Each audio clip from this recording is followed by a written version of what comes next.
E agora nós estamos em contato com o nosso convidado. Ele já conseguiu feitos importantes no jiu-jitsu, já foi medalha de ouro, medalha de prata no Mundial da modalidade. Estamos falando do Igor Nogueira. Igor, boa tarde. É um prazer Boa falar com tarde. você, tudo bem? Boa tarde. Seu nome? Felipe. Boa tarde, Felipe.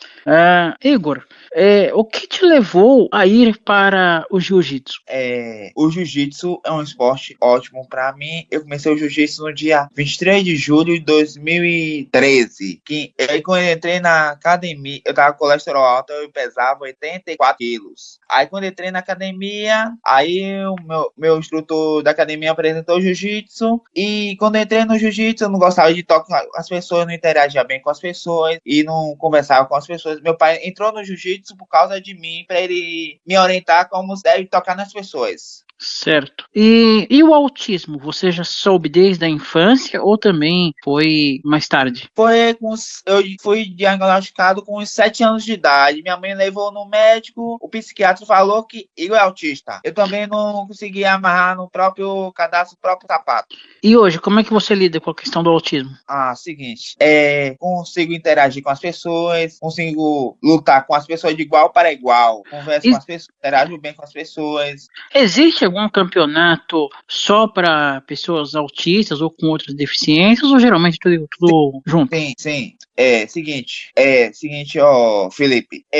Eu luto em duas categorias: convencional, gente que não é deficiente, e o para jiu-jitsu, pessoas com deficiência. Mas basicamente, qual que é a diferença para você lutar no jiu-jitsu e no para jiu-jitsu? Convencional, eu luto com pessoas sem deficiência, pessoas normal. E o para jiu-jitsu, pessoas com deficiência. Qualquer deficiência pode ter. Sim, mas para você sente muita diferença?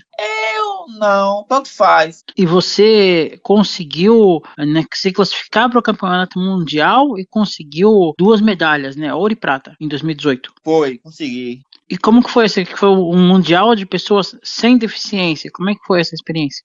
Seguinte, foi de boa, normal. Tanto faz eu lutar no para-jiu-jitsu. O maior campeonato do mundo eu lutei foi no Rio de Janeiro, que me ajudou a classificar para ir para Abu Dhabi. Eu subi no pódio no Rio, aí me ajudou a classificar para ir para Abu Dhabi e consegui subir no pódio lá em Abu Dhabi. E depois desse de Abu Dhabi, você teve a oportunidade de voltar a disputar mundiais? Sim. Quando? Quando foi, foi em 2000, foi em abril de 2018. Foi o 2018, 2022, 2023, 2024. E esse ano vou tentar mais uma. Ô Igor, e lutando com pessoas com deficiência, fica mais lento ou a velocidade é a mesma? Depende. Do atleta que eu tô lutando. Depende de cada deficiência, se for. Ô Igor, e além da luta, o que mais que você faz além de lutador? Você tem alguma outra profissão? Não. E depois da escola, o que você fez? Eu faço em inglês. Estudo inglês. É. Até para te ajudar na comunicação também, fora do país? Exatamente. E o inglês me ajuda muito a comunicar com as pessoas de outro país também. E quando eu fui para Abu Dhabi a segunda vez, comecei a interagir com as pessoas em inglês, conseguir comunicar algumas coisas, sim, algumas coisas não. Ô Igor, e você tem informação se existe outros autistas lutadores aqui no Brasil? Sim, existe. Você poderia falar quem são pra gente? O Max lá de Manaus tem... Max lá de Manaus. Entendi. E depois que você entrou no jiu-jitsu, você imaginava que você, em tão pouco tempo, você conseguiria esses resultados tão importantes? Sim, consegui. Também me ajudou a evoluir. Também o jiu-jitsu me ajudou a evoluir, me interagir bem com as pessoas. Eu lutava de igual para igual para as pessoas. Comecei a evoluir aos poucos. Você citou essa questão do peso, né? Que você pesava mais de 80 quilos. E hoje? Foi horrível. Era gordo. Aí consegui emagrecer, fazer a dieta braba, me estressava demais. Aí eu nem sabia de dieta para perder peso. Agora eu faço uma dieta de massa muscular. Hoje você tá mais ou menos com quantos quilos? Se o nosso ouvinte tem uma ideia. 78, 80. Entendi. E além de você recebe algum auxílio, alguma bolsa para estar lutando? Não, somente você tem que arcar com todas as dificuldades. Patrocínio. Petrobahia, Bahia Gás, faz atleta, governo do estado da Bahia. Então tem a Petrobahia, o próprio governo do estado da Bahia, que te auxilia Bahia nas Gás. competições. Petrobahia, Bahia Gás, faz atleta, Petrobahia, Bahia Gás. E aula? Você já deu aula para... Já, sim, já. Já dei aula em Recife, foi em Curitiba. Mas aí você deu aula para pessoas com ou sem deficiência? Sem deficiência. Qual a dificuldade, Igor, de ensinar pessoas com ou sem deficiência? É o seguinte, pessoas com deficiência têm que ter o melhor cuidado. Ô Igor, mas se dá para lutar com pessoas com ou sem deficiência, então por que essa separação do jiu-jitsu e para jiu-jitsu? Ô Felipe, me permite, eu sou o pai de Igor. Tem algumas perguntas assim que ele não entende.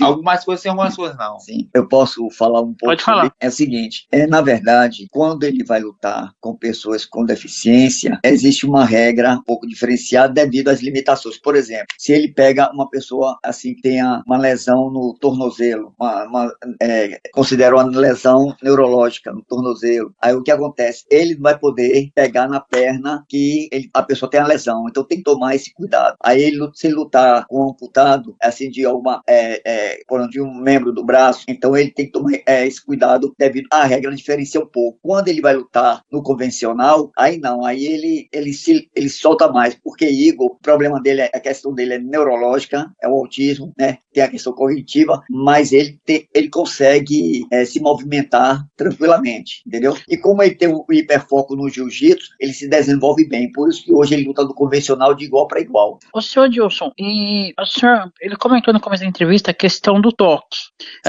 Demorou quanto tempo para ele aceitar a questão do toque? Não, na luta, o pessoal vai ter que encostar em mim, não tem outro jeito. Sim, veja bem, o Igor, ele não abraçava nem a própria mãe. A única pessoa que ele abraçava era mim. Comigo ele sempre foi assim, agarrado, né? Me abraçava, cheirava meu cabelo, desde criança assim. Então, quando a mãe levou ele na academia para fazer malhação, porque ele estava realmente gordo na época, para a idade dele, e estava com sobrepeso e colesterol alto, ela entrou com ele na academia, preocupada com a questão de mobilidade, né? Andar numa esteira, enfim, ela entrou com ele para acompanhar ele. E aí foi quando foi feito convite para ele entrar no jiu-jitsu, aí ela achou isso loucura. Como é que Igor não abraça nem a própria mãe, ninguém? Ele, para se comunicar, tinha dificuldade de se comunicar. Enfim, como é que ele vai entrar no jiu-jitsu que é puro contato? Foi quando ela disse, a única pessoa que ele abraça é o pai. Aí o instrutor falou, então manda o pai entrar com ele. Daí foi o que eu fiz. Entrei com ele, no início ele fazia os movimentos comigo, aí ele me via fazendo os movimentos com outras pessoas, aí ele começou a sentir a necessidade, como ele está gostando do jiu-jitsu, de fazer o contato com outras pessoas. Aí o que aconteceu? Para nossa alegria, né, aconteceu o milagre dele interagir, comunicar-se, né, com as pessoas, ele acabar com aquela dificuldade do contato. E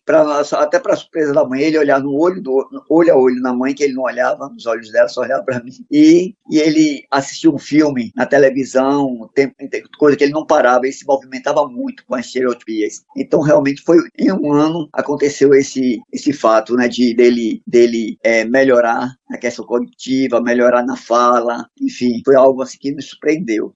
O senhor, depois do Igor, o senhor conseguiu se tornar também um instrutor de jiu-jitsu? Veja só, eu acompanhei ele sempre no jiu-jitsu, porém, teve um período, que foi um período difícil em nossas vidas, que eu tive um câncer de tireoide, e eu tive que fazer uma cirurgia para tirar o nódulo do pescoço, e depois, como era maligno e era invasivo, poderia ir para outros órgãos, aí eu tive que me ausentar do tatame, mas sempre acompanhando ele. Fiz 2 cirurgias, hoje passei por um processo de odoterapia, hoje eu estou curado, graças a Deus, e estou voltando para o tatame. Mas nós temos um projeto social, foi criação nossa, porque como o Igor teve sucesso no jiu-jitsu, nós acabamos criando para ajudar outras pessoas, seja com deficiência ou não. A gente procura incluir. E nesse projeto eu ensinava também. Mas hoje nós temos um faixa preta que ensina lá no projeto, e hoje Igor, ele faz praticamente treinar para poder competir nas grandes competições.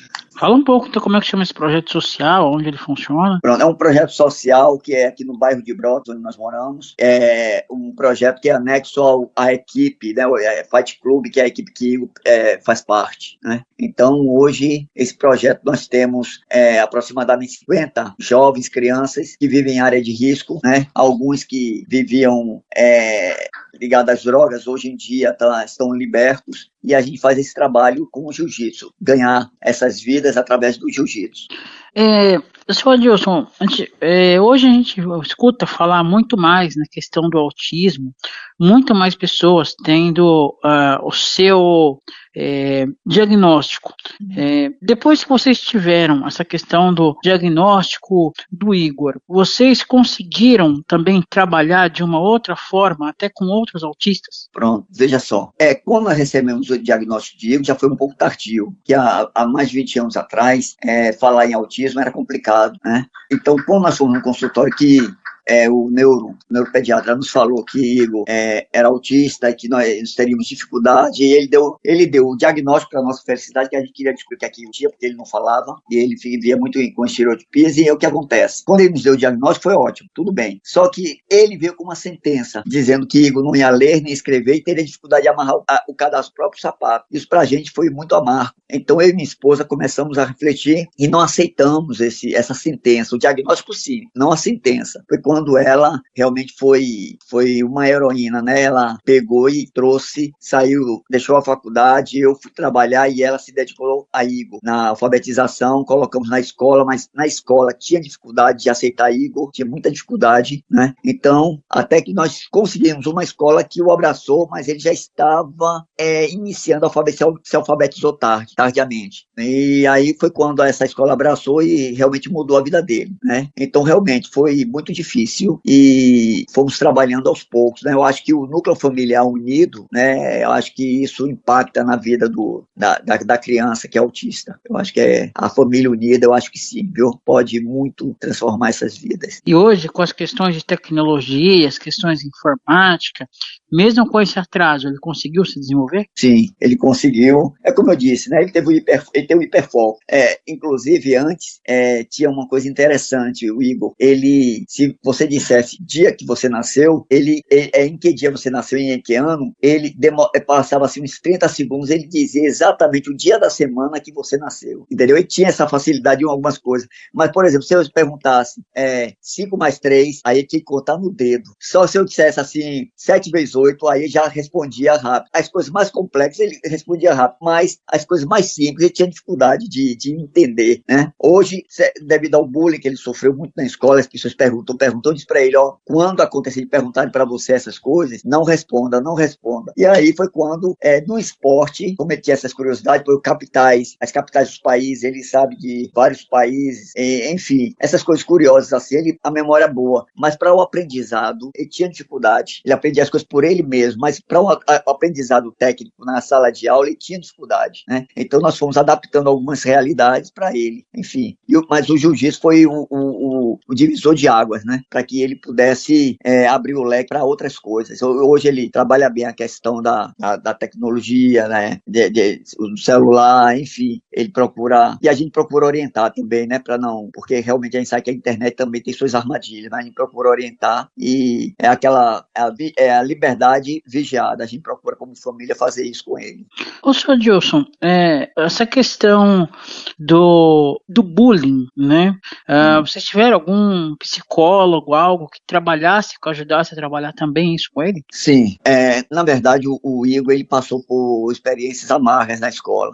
Eu me lembro que certa vez eu estive na escola dele, mas eu fui não me identifiquei como pai dele. Eu entrei na escola como fosse pedir informação na secretaria. Ao entrar, eu fui no horário assim o chamado recreio, né? Aí o intervalo. Aí eu entrei e fiquei assim disfarçado lá. E eu vi outros outros alunos fazendo bullying com ele, chamando ele de gordo, cadê o sutiã, fazendo bullying na cabeça, dando tapinha, e eu não fiz nada, simplesmente ali, eu assisti aquilo tudo, simplesmente fui embora e eu comecei a refletir, porque eu não poderia interferir naquilo, meu filho estava naquele mundo, eu teria que entender como ajudá-lo, mas não poderia interferir naquele momento, né? Não poderia reclamar com ninguém, caberia a escola. Aí foi quando eu procurei orientá-lo com o tempo e a ele se defender. Foi quando eu vi os meninos perguntando a data disso, a data daquilo, então, e ele pouco sentindo perturbado com isso. Foi quando eu disse, olha, não responda mais, faça assim, eu fui orientando a ele. Mas o bullying foi algo que machucou muito nesse aspecto.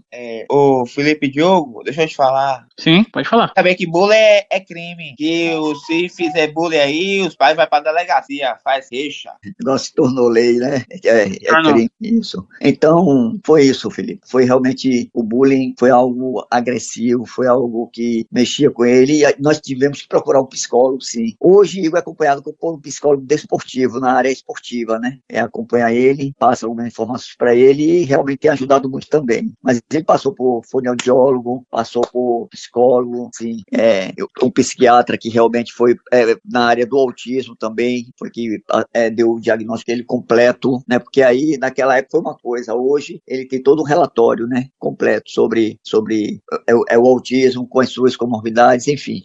E a questão do inglês, hoje ele aprende inglês, né, até para auxiliá-lo nas questões de se comunicar com outros atletas e para-atletas. Como é que está isso, esse aprendizado para ele? Na verdade, ele foi um interesse que ele mesmo, ele queria isso, né? Porque ele viajava, como ele foi para Abu Dhabi, como passou pela Inglaterra, né? Passou em alguns lugares assim, a caminho. Aí o que acontece? Ele sentia necessidade, veio falar com a gente, queria aprender inglês. Ele começou em casa, sozinho, e depois nós colocamos uma escola que é apropriada para pessoas com autismo, que no caso é a Pestalozzi, faz um trabalho excelente aqui na Bahia, em Salvador, e ele tem aula na Pestalozzi, do inglês. E ele está se desenvolvendo a cada dia. Mas minha esposa disse, quando viajou com ele, que minha esposa foi com ele para Abu Dhabi, disse que ele desenrolou bem lá. Até alguma dificuldade que ela passou, assim, na hora, ele se comunicou e foi tranquilo. Hoje, não sei se tem algum ranking nacional, se tiver, em que lugar que o Igor tá, mais ou menos? No global, que é o mundial, Igor é o terceiro colocado no para-jiu-jitsu. Ele é o terceiro colocado global, né? E aqui no Brasil, ele está em primeiro, né? Primeiro, né? Primeiro no ranking, que ainda não atualizou. Eu vou até ver essa informação, mas ele é o primeiro no ranking aqui no Brasil e terceiro global. Além desse atleta de Manaus que o Igor citou, tem mais algum outro autista? Olha, hoje em dia, sim. Hoje em dia, devido à história do Igor, porque esse de Manaus foi uma coisa interessante, que é o menino que sofria muito. E quando ele viu uma reportagem, foi no jornal Hoje, foi no Esporte Espetacular, na Globo, aí o que aconteceu? Ele disse, eu quero ser igual a ele. Aí a mãe botou no projeto social lá em Manaus, foi quando ele entrou pro jiu-jitsu e se destacou, foi campeão até amazonense. Então, eu sei que tem ele e tem outros também, assim, eu não lembro agora no momento, mas tem alguns no Brasil, sim, devido à história do Igor. E cada dia aparecem mais pessoas com autismo praticando o jiu-jitsu. Realmente agora a gente não sabe assim exatamente em que faixa estão as pessoas, enfim, mas muito depois do Igor realmente aconteceu de muita gente praticar o jiu-jitsu, devido à história dele. E devido à história dele, o senhor já pensou em fazer um livro? Minha esposa, ela está pensando, sim, em fazer um livro, mas ela está esperando o momento dele, quando ele receber a faixa preta, porque ele agora está na marrom. Então nós vamos construindo as etapas, a experiência dele na branca, na azul, na roxa e marrom, aí tá falando história na marrom e esperando a preta. Ela pretende sim fazer esse livro. Agora um outro detalhe é o seguinte, tem um filme que foi produzido nos Estados Unidos, né? Uma produtora trabalhada na Globo, Camila Rizzo, que é irmã do professor do MMA, né? Pedro Rizzo, lutador Pedro Rizzo. Ela fez uma história de ficção, mas baseado assim, mais, como se diz, é baseado na história do Igor e na história de Pedro Rizzo. Juntou as duas histórias e fez uma história de ficção, que é um curta-metragem de 22 minutos.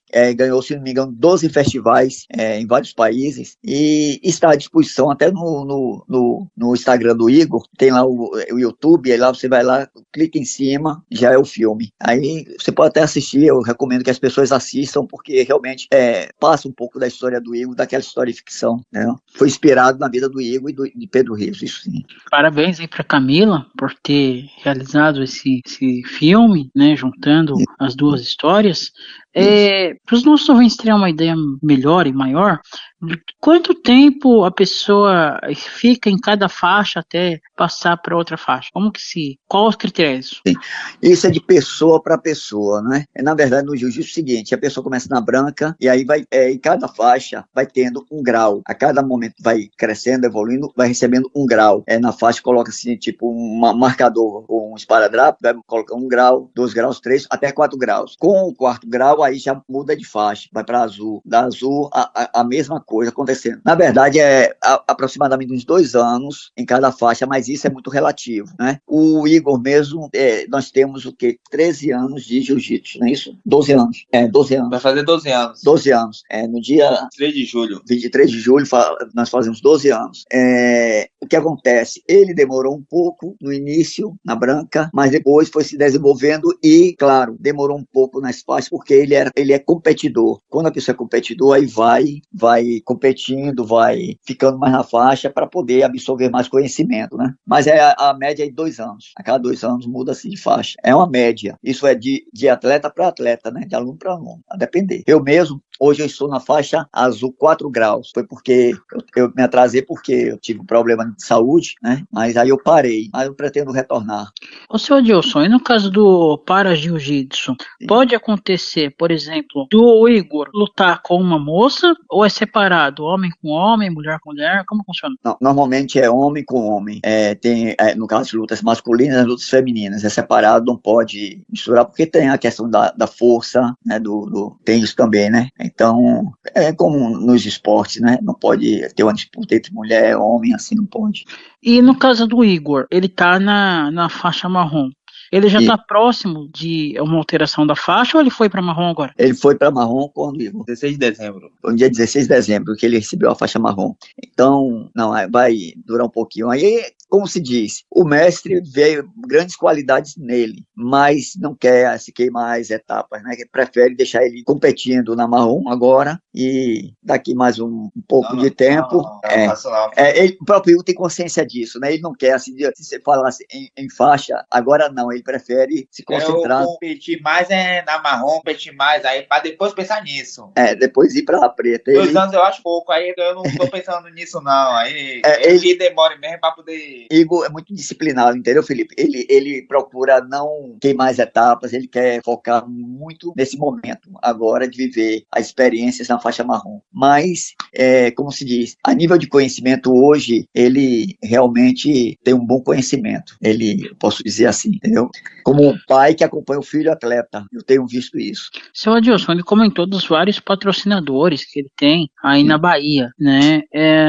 Como que foi essa construção de conseguir esses patrocinadores para o Igor? Demorou quanto tempo? Olha, realmente demorou um pouco na época, porque, primeiro, na época não tinha o para-jiu-jitsu aqui na Bahia. Então, minha esposa, como ela teve contato com a Federação Brasileira de Para-Jiu-Jitsu, que já fazia as competições em Abu Dhabi, aí Igor foi participar, ela soube que Igor queria competir, e então ela entrou em contato, Igor foi competir, e aí a própria federação convidou, depois, como Igor foi para 2 pódios no Para-Jiu-Jitsu, aí convidou ele para ir para Abu Dhabi. E nós fomos buscar através da secretaria aqui, que tem a Secretaria de Trabalho, Emprego, Renda e Esporte, tem uma superintendência que é a SUDESB, que é a Superintendência de Esportes da Bahia. Nós fomos buscar, contamos um pouco da história do Igor e também o que ajudou foi as matérias que saiu no Jornal Hoje, no Globo Esporte, enfim, né, as matérias que saíam na imprensa. Aí eles tiveram interesse patrocinar o Igor na viagem. Igor chegou lá em Abu Dhabi, foi no Grande Slam, no Rio de Janeiro, foi medalha de ouro, lá em Abu Dhabi também, participou das duas, aí foi medalha de ouro e medalha de prata. Aí nós fomos buscar o patrocínio, que aqui existe um programa chamado Faz Atleta, que é um programa de isenção do imposto das empresas, ICMS, né? As empresas, em vez de pagar, financiam os atletas, 80%. Aí foi quando nós fomos buscar esses patrocinadores e tivemos a Bahia Gás, que é uma empresa de gás aqui da Bahia, e no ano passado nós tivemos também o apoio da Petrobahia. Mas, de fato, foi uma luta no início, mas com os resultados e a própria história do Igor, que é uma história muito bonita, né, de superação, isso ajudou muito. Mas outros atletas também são patrocinados pelo programa Faz Atleta. E os clubes? Aqui em São Paulo, por exemplo, o Palmeiras tem alguns atletas de judô paralímpico, por exemplo. Os clubes aí da Bahia, o Vitória, que aliás tem a questão de basquete para cadeirante e outros esportes, já se interessaram pela história do Vitor? Olha, não. Aqui realmente os clubes, eles têm uma certa dificuldade de patrocinar, entendeu? Eles acham o seguinte, está saindo do foco que é o futebol, entendeu? Então eles têm essa dificuldade. Embora isso seria importante até para a imagem dos clubes. Eu soube que, por exemplo, em São Paulo, Corinthians, né? Corinthians tem, inclusive quando o Igor esteve em São Paulo, certa vez foi no ano passado, Igor foi convidado para visitar o CT do Corinthians e foi lá e realmente atletas são patrocinados, né? Enfim, faz um trabalho bonito. Mas aqui, até o momento, não. Saiba, não. O Corinthians teve um trabalho bem bonito, inclusive com pessoas com síndrome de Down no futebol, né? Para as pessoas com síndrome de Down. Tem também pro futebol de amputados. Só uma correção, quando eu disse do basquete em cadeira de roda, na verdade é do futebol para amputados aí, do Bahia e do Vitória. Para amputados tem, o futebol de amputados, realmente tem. Mas assim, na luta, não, que eu saiba, não tem não. Tem alguma previsão de quando o jiu-jitsu será um esporte paralímpico? Olha, existe uma certa controvérsia ainda, né? Em função, porque o jiu-jitsu, na verdade, é o seguinte, tem os Gracies que dominam, né? Se sentem o dono eu não estou aqui para fazer crítica de maneira alguma, mas se sentem o dono do jiu-jitsu. Tem hoje o pessoal do Emirados Árabes, também estão atuantes no jiu-jitsu. Vai saber que lá nos Emirados Árabes, toda escola tem aula de jiu-jitsu. Toda escola pública tem aula de jiu-jitsu. Então, é uma cultura hoje, o jiu-jitsu faz parte da vida dos Emirados Árabes. Então, eles pretendem, sim, de fato, tornar olímpico. Existe essa luta. Já houve uma pessoa ligada ao Comitê Olímpico, né? E já esteve, inclusive quando nós estivemos em Manaus, que foi disputar lá, tinha uma pessoa do Comitê Olímpico, e fez o relatório, para levar para o Comitê Olímpico, para que realmente o jiu-jitsu se tornasse olímpico. Mas ainda a coisa está sendo encaminhada, não, nada decidido ainda. Está em andamento ainda. Isso. É provável que venha a se tornar, porque a gente vê outras modalidades aí que, por exemplo, o karatê é olímpico, o taekwondo é olímpico, e são duas lutas, quer dizer, duas artes assim, similar. O judô é olímpico. Eu vejo que o jiu-jitsu parece com o judô, mas o jiu-jitsu é mais intenso no chão, tem mais diferença nesse sentido. Quer dizer, por que não se tornar olímpico? Então, eu acho que é uma questão de vontade dentro da política do Comitê Olímpico, né, Mundial, sei. No caso do Igor, ele tem, no caso, quando ele luta para jiu-jitsu, ele tem que saber a parte que ele não pode encostar no oponente dele. Isso como que é para ele? O senhor que informa para ele, o mestre dele, na hora, você fica sabendo antes, como que funciona? Eu vou contar uma experiência que Igor teve, foi na primeira, quando ele foi lutar no convencional, isso aí não foi ele foi lutar no convencional, a primeira luta dele, o que aconteceu? Ele foi desclassificado, porque ele deu um golpe que seria um movimento que seria, eu acho, mais graduado. Aí ele aplicou na hora, ele foi desclassificado. Então, aquilo aí, para ele, a primeira experiência, na branca ainda, foi frustrante. Aí ele quis aprender toda a regra do jiu-jitsu, o que pode e o que não pode, por graduação. Aconteceu isso e foi assim, foi bom, porque ele se interessou mais em estudar a parte técnica, né? E aí, o que acontece? No para, tem as suas regras. Ele também estudou, a gente orientou, e antes, quando ele vai para uma competição, ele procura, o mestre, ou a mim, ou a mãe dele, né, quem está acompanhando ele, orienta ele, ele já sabe. Então ele hoje já tem esse domínio de vigiar, né, para não ser desclassificado. No convencional, os árbitros, até para a forma de se dirigir a ele, tem essa informação que o Igor é uma pessoa autista ou isso não influencia? Hoje em dia, sim. Hoje em dia as pessoas sabem. No início, não, né? Mas hoje as pessoas, os árbitros, Igor já é conhecido por demais, então eles já sabem. E também a gente colocou no próprio kimono de Igor o símbolo do autismo, né? Ele tem isso impresso no kimono dele. Então, como se diz, ele vai e hoje ele já se comporta bem ali no tatame, não tem estresse nenhum e os árbitros já sabem de qualquer forma, mas trata ele normalmente, sem tem diferença, sabe? E a questão do som, como que é pro Igor, por exemplo, se tiver muito barulho, como que funciona isso? Ele usa um protetor?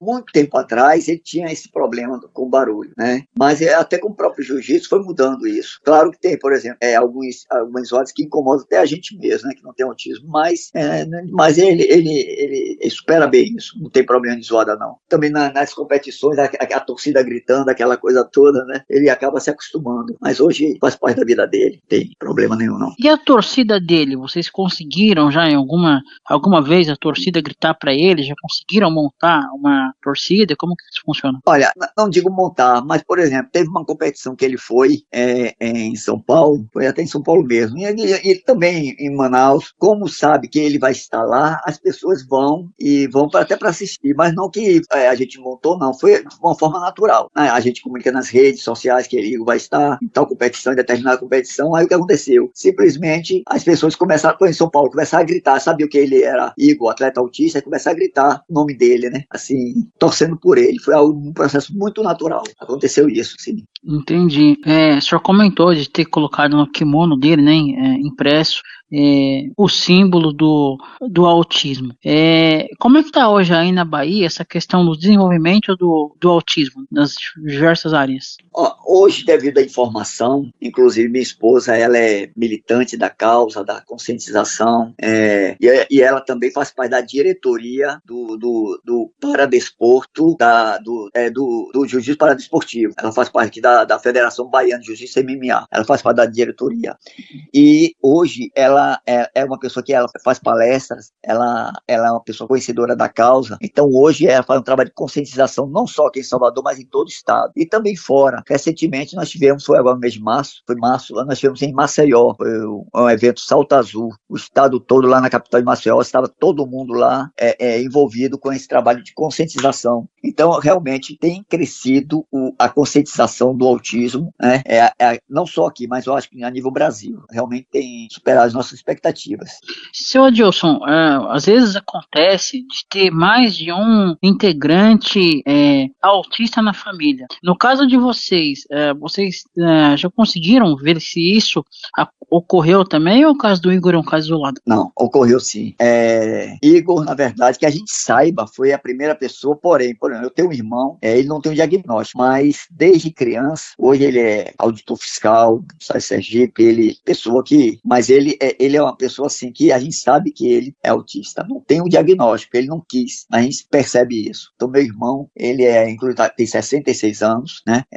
Não casou, não quis casar, ele vive sozinho, ele gosta mais de ver assim, sozinho, mas é um profissional conceituadíssimo, como auditor fiscal, já vai estar se aposentando, muito inteligente, né? Muito culto, mas não quis se casar, enfim, a gente vê ele como uma pessoa autista. Ele sabe disso. E depois do Igor, eu tenho sobrinhos, meu irmão tem um filho autista, meu outro irmão também tem um filho autista, né? Enfim, tem um sobrinho que também tem um filho autista, quer dizer, realmente na família a gente vê que surgiram. Agora, nem um severo, então, assim, não é severo, é assim, nível 1 de suporte. Igor é nível 2 de suporte, era nível 2, mas o êxito que ele teve com todo o tratamento ajudou muito ele hoje a ser nível 1.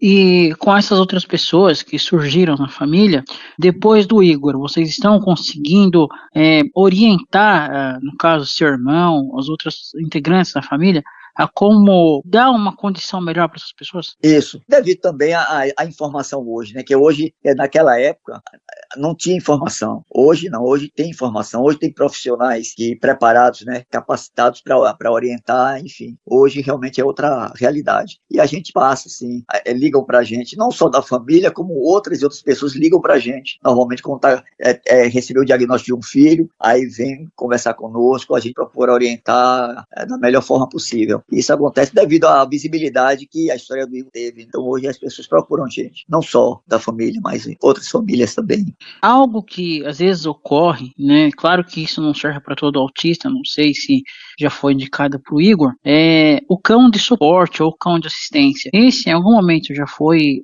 indicado para o Igor? Não houve indicação, não. Nós também, porque nós nos deparamos com o esporte, hoje, por exemplo, o que o Igor gosta hoje mesmo de estar no tatame. O dia que ele não treina, ele gosta hoje de trocar porrada no tatame, ali ele é de suar, de treinar de forma intensiva, não só o jiu-jitsu, como também ele faz a parte de musculação, porque ele tem um preparador físico. Um preparador físico é um dos melhores aqui na Bahia, né? É o que prepara o pessoal pro UFC, né? Malhadinho, que é do UFC, é o mesmo preparador físico, que é de Malhadinho, é o preparador físico de Igor, é o Minotaurinho. O treino do Igor demora quanto tempo? Da luta em si? 2 horas é o treino dele, o treino do jiu-jitsu. Ele treina todos os dias, 2 horas. Nossa, bastante tempo.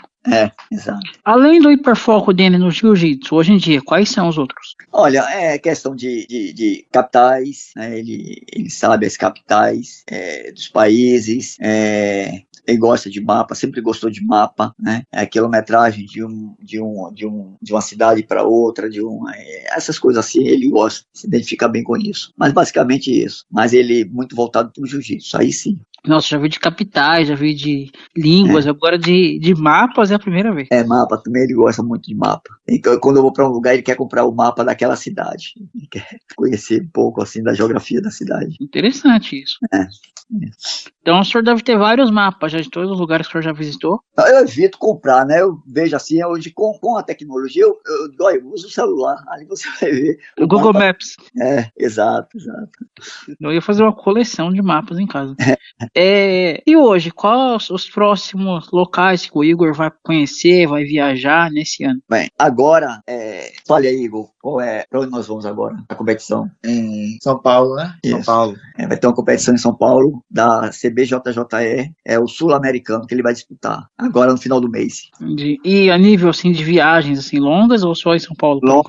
Tá programado, quer dizer, existe a possibilidade, a gente tá vendo ainda, fechar com o patrocinador, dele ir para Bangkok, na Tailândia, que vai ter o Mundial lá na Tailândia, e vai ter o Mundial também, que é uma grande festa, né, lá nos Emirados Árabes todo ano, que é tetracampeão, vai tentar o penta esse ano.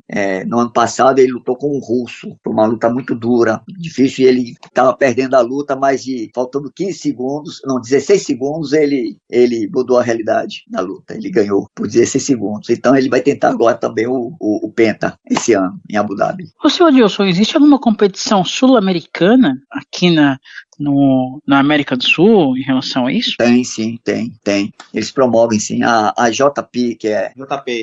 JP, que sempre faz o sul-americano e aqui, o Grand Slam no Rio de Janeiro, que são as grandes competições, eles realizam sempre. Grand Slam, esse nome é muito usado no tênis, né, Grand Slam. Mas tem um Grand Slam no Jiu-Jitsu também, E no para-jiu-jitsu, tem muitos atletas dos Estados Unidos, por exemplo? Tem, sim. No para-jiu-jitsu tem muitos atletas. Você fala assim do atletas com vários tipos de deficiências, não é isso? Isso. Tem, sim. Aqui mesmo, nós realizamos sempre as competições. Aqui tem aproximadamente uns 50 para-atletas hoje, porque vai ganhando uma dimensão tal que cada dia vão surgindo mais atletas, né? Para-atletas. Tem vários, né? 50? E com vai surgindo. Sabe, uns 50 atletas aqui. Inclusive tem uma, né, que inclusive em breve nós faremos uma entrevista com ela, que ela já foi campeã mundial também na classe dela, né, a Marcelina Nascimento, que é PC, inclusive. Qual a deficiência dela mesmo? PC, paralisia cerebral.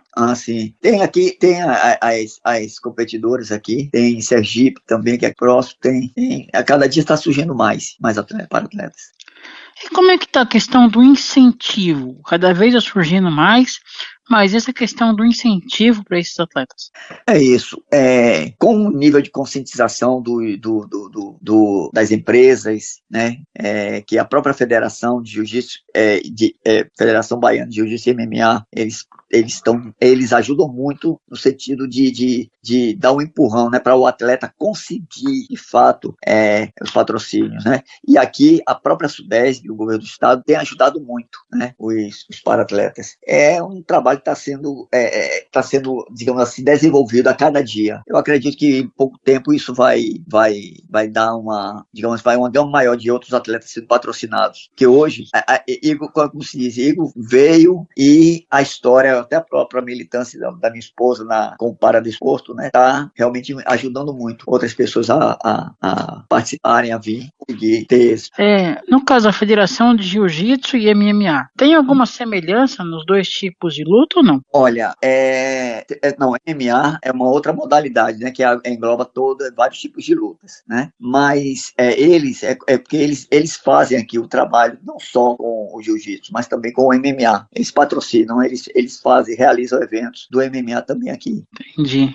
Bom, seu Adilson, Igor, em nome da Web Rádio Teletema, do programa Espaço da Inclusão, gostaria de agradecer demais a atenção de vocês, a gentileza com o nosso programa, a cordialidade. Passa pra gente os contatos de vocês, fica à vontade. Certo. Felipe, Igor vai pedir aqui para os ouvintes, né, a sua audiência, seguir ele no Instagram, e ele vai dar uma mensagem também aqui, final que ele gosta de falar, porque nas palestras dele, sempre no final ele dá uma mensagem de incentivo às pessoas. Igor. Eu quero pedir a você, me segue no Instagram, Atleta Igor Nogueira. Nunca desista dos seus sonhos, continua firme e forte, que o futuro vai acontecer. Ok, conversamos com Adilson Nogueira e Igor Nogueira, aqui na Web Rádio Teletema, programa Espaço da Inclusão.